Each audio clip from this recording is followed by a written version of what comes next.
नमस्कार, आप सभी का स्वागत है भाग्यम में। मैं हूं पंडित चंद्रशेखर शर्मा।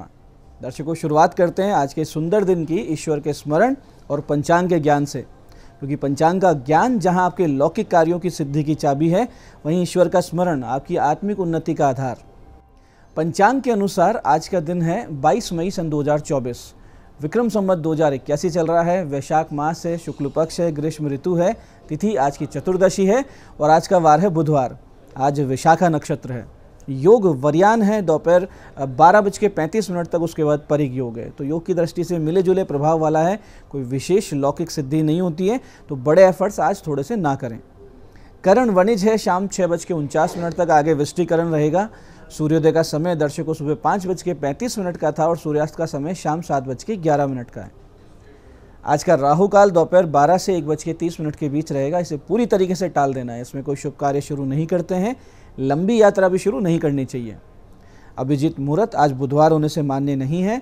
दिन में 2 बार दुष्ट मुहूर्त भी रहेंगे, इनको ध्यान से समझिए, सूझबूझ से टाल दीजिए। यह है दिन में 11:56, दोपहर 12:50। आज का दिशाशूल दर्शकों उत्तर दिशा में। तो पहली कोशिश तो यही कि उत्तर दिशा की यात्रा को आप नहीं करेंगे, लेकिन अगर आप जाते हैं अनिवार्य रूप से उत्तर में जाना है तो इसका एक छोटा सा परिहार करें। परिहार इस प्रकार होगा, उत्तर की ओर मुख कीजिए, थोड़ा सा धनिया या मूंग के दाने खाकर 5 कदम पीछे चलिए और इस दौरान अपने हृदय में अपने इष्ट को स्थापित मानिए, उनका ध्यान कीजिए, उनसे प्रार्थना कीजिए और फिर ये यात्रा करें। दिशाशूल परेशान नहीं करेगा, यात्रा बहुत अच्छी रहेगी। आज का शुभ समय दर्शकों, यानी अगर आज के दिन का सबसे अच्छा समय हम समझें कि जिसमें कोई भी अच्छी कोशिश करेंगे तो अच्छे परिणाम प्राप्त हो सकते हैं, वो है दिन में 11 से 12 बजे का समय और दोपहर बाद 4 बजे से लेकर शाम 7 बजे का समय। आज की चंद्र राशि दर्शकों तुला है, यानी चंद्रमा शुक्र की राशि तुला से गोचर कर रहे हैं, जिससे आज का दिन सभी 12 राशियों के लिए कुछ इस प्रकार रहने वाला है। सबसे पहले बात करते हैं मेष राशि की। तो मेष राशि वालों को साझेदारी के व्यापार के लिए योजनाएं बन सकती है। वहीं वृष राशि वालों को लेन देन संबंधित कोई लाभ संभव है। साथ ही कोई गतिशीलता लिए हुए व्यापार, यानी जिसमें कोई कम्युनिकेशन भी हो और ट्रांसपोर्टेशन भी हो, उसमें बड़ा लाभ मिल सकता है आपको। मिथुन राशि वाले लोग जो स्पोर्ट्स और मनोरंजन इंडस्ट्री से जुड़े हैं, उनके लिए योग कारक समय है। कर्क राशि वाले घर की अशांति का हल खोज लेंगे, लेकिन मन को मजबूत रखें, आपको भावनात्मक चोटें मिल सकती हैं आज। ऐसे ही सिंह राशि वालों को अच्छा खासा फाइनेंशियल सपोर्ट मिलता हुआ दिख रहा है। कन्या राशि वालों को वाणी से होगा लाभ और कुटुंब में किसी विवाह या कोई शुभ मांगलिक कार्य की सूचना भी मिल सकती है। तुला राशि वालों को अपने ऊपर ध्यान देना चाहिए। आज का दिन आपके लिए अव्यवस्थित रहने का है। वृश्चिक राशि वाले जो बड़े निवेश से आपको बचना है, खर्चों पर रखना है नियंत्रण। और धनु राशि वालों को मिलेंगे आर्थिक लाभ और नए काम के अवसर। मकर राशि वालों को प्रमोशन संभव है, अच्छे काम के लिए प्रशंसा मिलेगी। कुंभ राशि वाले अपने पिता के रिश्तेदारों से बड़ा लाभ पा सकते हैं और मीन राशि वाले दार्शनिकता और एकांतिक चिंतन में आज अपना समय ज़्यादा बिताएंगे, क्योंकि मन आज आपका उदास रहेगा। अब करते हैं आज के दिन की ज्ञान चर्चा, जो आपकी हमारी अंतर्दृष्टि और प्रज्ञा को जागृत करेगी। फिर आगे समझेंगे उन विशिष्ट उपायों को जो आपको समस्याओं से बाहर ले आते हैं, जीवन में सफल बना देते हैं। अंत में करेंगे आज के दिन की ज्योतिष मंत्रणा और समाधान।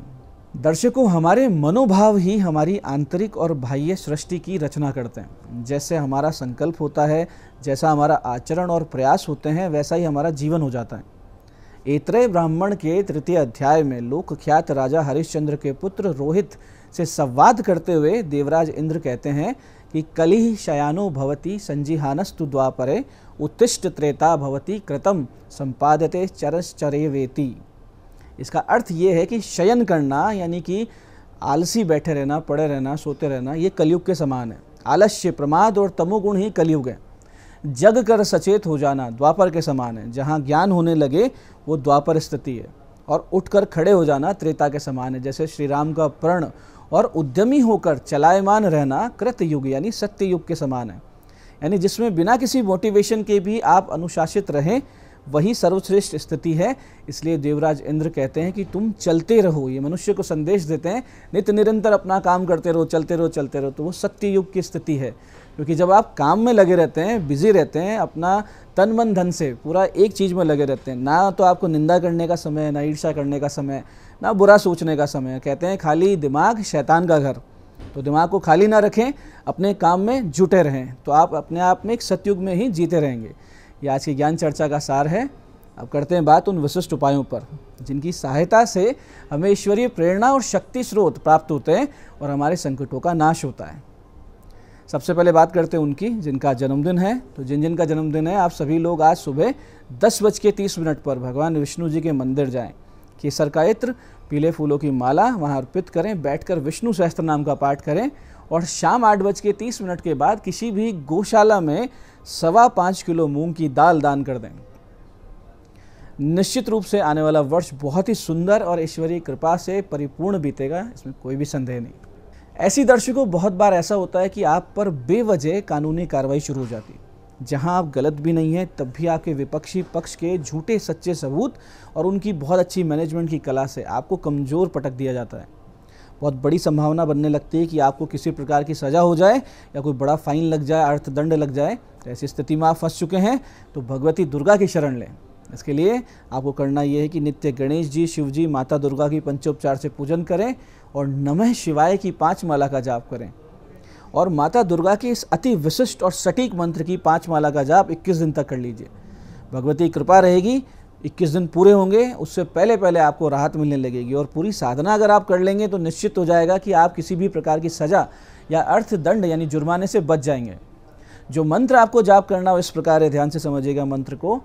त्वं वैष्णवी शक्तिर अनंत वीर्य विश्वस्य बीजम परमासि माया सम्मोहितम देवी समस्तमेतत् त्वं वे प्रसन्न भुवि मुक्ति हेतु। फिर से समझते हैं। त्वं वैष्णवी शक्तिर अनंत वीर्य विश्वस्य बीजम परमासि माया सम्मोहितम देवी समस्तमेतत् त्वं वे प्रसन्न भुवि मुक्ति हेतु। तो इस मंत्र का जप करते रहें, ध्यान लगाकर भगवती कृपा निश्चित रूप से होगी और आप समस्याओं से बाहर आएंगे। ऐसे दर्शकों, बहुत बार यूँ होता है कि जन्म पत्रिका में द्वितीय भाव अशुभ प्रभाव में होने से या बुद्ध के निर्बल होने से या पाप पीड़ित रहने से वाणी या जिह्वा के दोष हो जाते हैं। कभी कभी आपकी आजीविका एक अच्छे कम्युनिकेशन स्किल्स की मांग करती है, लेकिन आप उतना अच्छा अपने आप को वाणी के माध्यम से दर्शा नहीं पाते हैं, रिप्रेजेंट नहीं कर पाते हैं।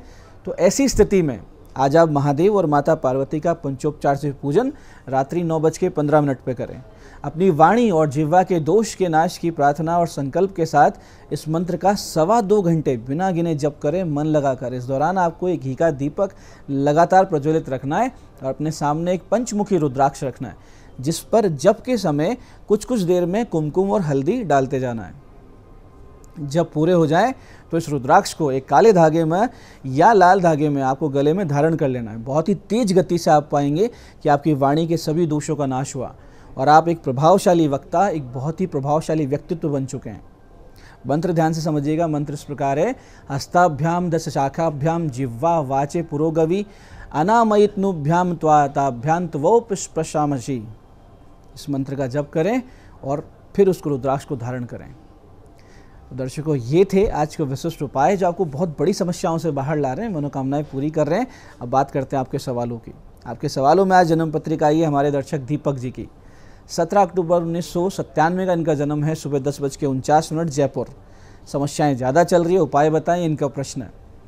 देखिए दीपक जी, 2 प्रकार से आप परेशान दिख रहे हैं। एक तो निजी जीवन में और एक आप अपनी नौकरी में सीनियर्स के दबाव में आ चुके हैं। तो आपके लिए अच्छा ये होगा कि अभी निजी जीवन की समस्याओं को तो इग्नोर कीजिए और जो नौकरी संबंधित समस्या आपको आ रही है उसका समाधान इस प्रकार होगा कि या तो आप राज्य के बाहर जाकर कहीं नौकरी ढूंढिए या आउट ऑफ कंट्री की नौकरी तलाशिए, अब्रॉड जाने की कोशिश कीजिए। आप जितना दूर जाकर बसेंगे आपके भाग्य, करियर और निजी जीवन के लिए उतना ही अच्छा रहेगा। आज की दूसरी पत्रिका आई है हमारे दर्शक राधा रमन जी की।